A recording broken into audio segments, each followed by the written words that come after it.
બોલું છું એ ઉરા ઉરા બિલકુલ ફૂલ આવવા જશે એટલે તેના માટે પાના બાના લઈ આવડો મોટો ડૂચો ફસાયેલો હતો દેખો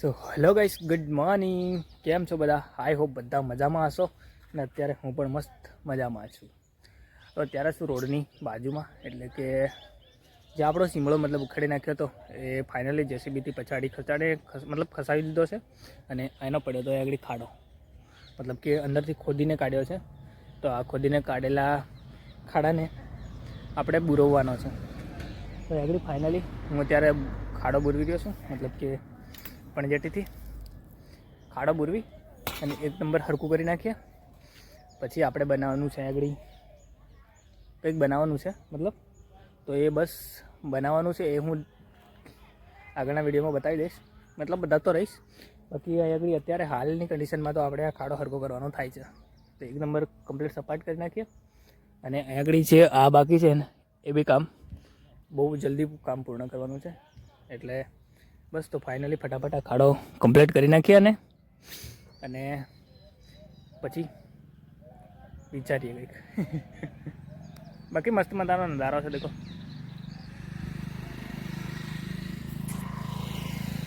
આ એકડી પડે છે સૌથી વધારે મોવડા તો પછાડી જે બધા દેખો છો ને એ મોવડા છે મતલબ કે અમારો આદિવાસીનું કલ્પ વૃક્ષ કહેવાય કલ્પ વૃક્ષ એટલા માટે કહેવાય કે એક તો મોવડો થાય ફૂલો મતલબ એના ફૂલો લાગે એટલે બધા ફૂલો વીણીને એનો દારૂ બી અમુક બનાવે પછી અમુક દવા માટે ઉપયોગ કરે ખાવા માટે ઉપયોગ કરે વેચવા માટે ઉપયોગ કરે વેચીને પૈસા કમાય એના મતલબ કે ઝાડથી પૈસા મળી રહે ઇન્કમ સોર્સ પ્લસ બીજું કે ડોળ થાય તેલ કાઢે તેલ ખાય બી તેલ પ્લસ ડોળી વેચી અને એનાથી બી પૈસા કમાય તો મતલબ એટલા માટે આદિવાસીનું કલ્પવૃક્ષ કદાચ કહેવાતું હશે બાકી એના પર જીવાધોરી રાખે ને તો રહી શકે એમ છે એટલે બાકી આપણે આગળ આપણું કામ કરીએ ફાઇનલી ફટાફટ પતાવીએ અને પછી આગળનું કન્ટિન્યુ રહેજો તો ગાઈસ પાછળો દેખજો હા બોલું છું એ ઉરા ઉરા ઉરા ક્યાં ખોડકા ખા દેખી રહ્યો તો ગાઈસ તો માસા આવ્યા હતા અને માસાને મૂકવા માટે થઈ ગયા એટલા માટે અત્યારે શું બાઇક પર અને ફૂલ ટ્રેક્ટર ભરીને પછાડી દેજો બહાર જઈ રહ્યું છે એકદમ ફોરાટી નાખે તો ગાઈસ તો અત્યારે માસાને મૂકવા ગયેલો મેં ને આવતો અને રસ્તામાં ફૂલ તડકો અત્યારે લાગી ગયો છે બહુ બધો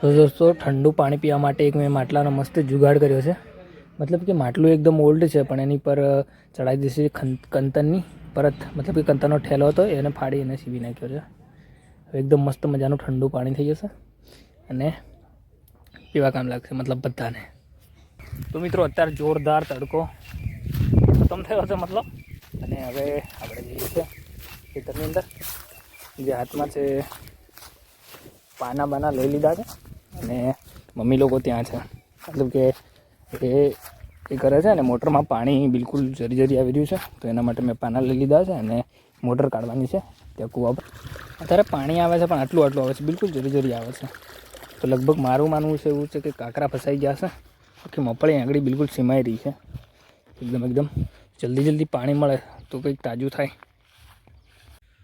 સો દોસ્તો અહીંયા આગળ ઓલરેડી એક મોટર મતલબ કાઢીને પડી છે ને બગડી ચૂકી છે મતલબ કે આ બુચિંગ બધું ગયું છે લગભગ હવે આ મોટરનો જે ખર્ચો આવશે ને એ ખર્ચો લગભગ 2 થી 3 હજારની પાડશે અને 2-3 હજારના તો બિયારણ ના હોય ખેતરમાં મતલબ કે તો ખોટના ધંધા છે પણ આ તો કેવું ઘરે છે એટલે કરવાના બાકી આ અને અમારી મોટરનું પાણી થોડું આવે છે તો મોટરનું આપણે બહાર કાઢીને ચેક કરીએ લગભગ મારું ખ્યાલ મુજબ તો એની અંદર પંખાની અંદર કાંકરા આવી ગયા છે એટલે આની કૂવાની અંદર જે પાણી આવે છે મતલબ કાંકરાવાળી એ છે અંદર રેતાળ જમીન છે તો તો રેતાળની જમીનની અંદર આ શું પ્રોબ્લેમ મતલબ હોય છે.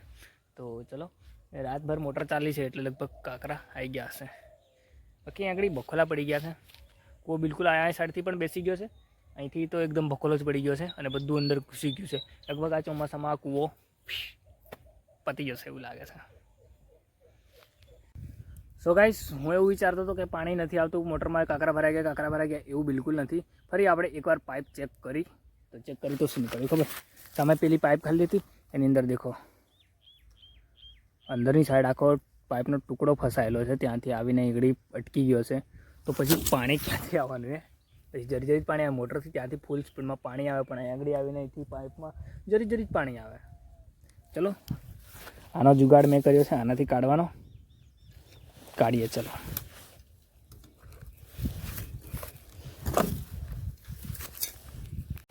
આવડો મોટો ડૂચો ફસાયેલો હતો દેખો.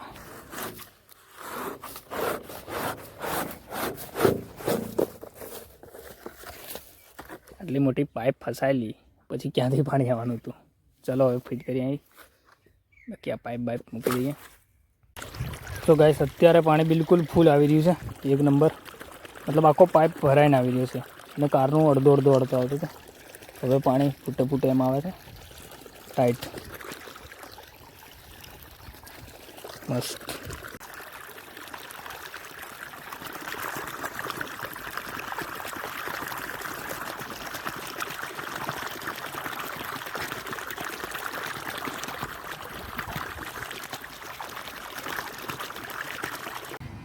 સો ગાઈસ, તો અત્યારે આપણે આવી ચૂક્યા છે હેર સલૂનની દુકાન પર. પપ્પાને વાળ કટિંગ કરવાના છે, હેર સેટ કરવાના છે અને દાઢી કમ્પ્લીટ કરવાની છે. કારણ કે આપણે જવાનું છે સાંજે મેરેજમાં.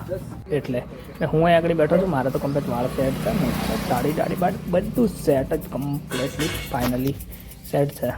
એટલે મારે કંઈ નથી કરાવવાનું. અત્યારે ફાઇનલી આવી ચૂક્યા છે સાંજે, એટલે કે મેરેજમાં લીમડિયા મેંદરી. અને કુછ ફોટો 1-2 લીધા અને પાછું મેં કીધું હું બાકી રહી ગયો. એટલે મેં કીધું મારા બી વાળ સેટ કરીને તમને બતાડી દઉં. મેં બી આવ્યો છું એમ. મસ્ત આજે એન્જોય કરીએ. અને દેખો ગટિયો નાચી રહ્યો છે મસ્ત મજાનો, ફૂલ મોજ ક્રેશ. પણ એને ના પાડી દીધી છે કે બધા વચ્ચે નાચતો નહીં. એટલે